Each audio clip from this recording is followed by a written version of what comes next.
Hello viewers, welcome back to new video. In this video, I will show how to solve YouTube search bar not showing problem. Go to Google Play Store, search YouTube, search YouTube, update YouTube app and go to phone setting, scroll down, click on app management, tap on app list, search YouTube app, click on YouTube,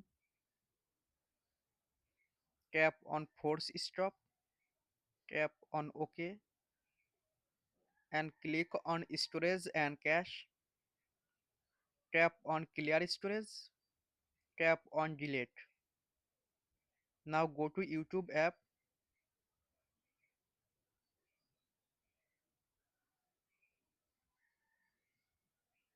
search bar not showing problem solved. Thanks for watching. Don't forget like and subscribe.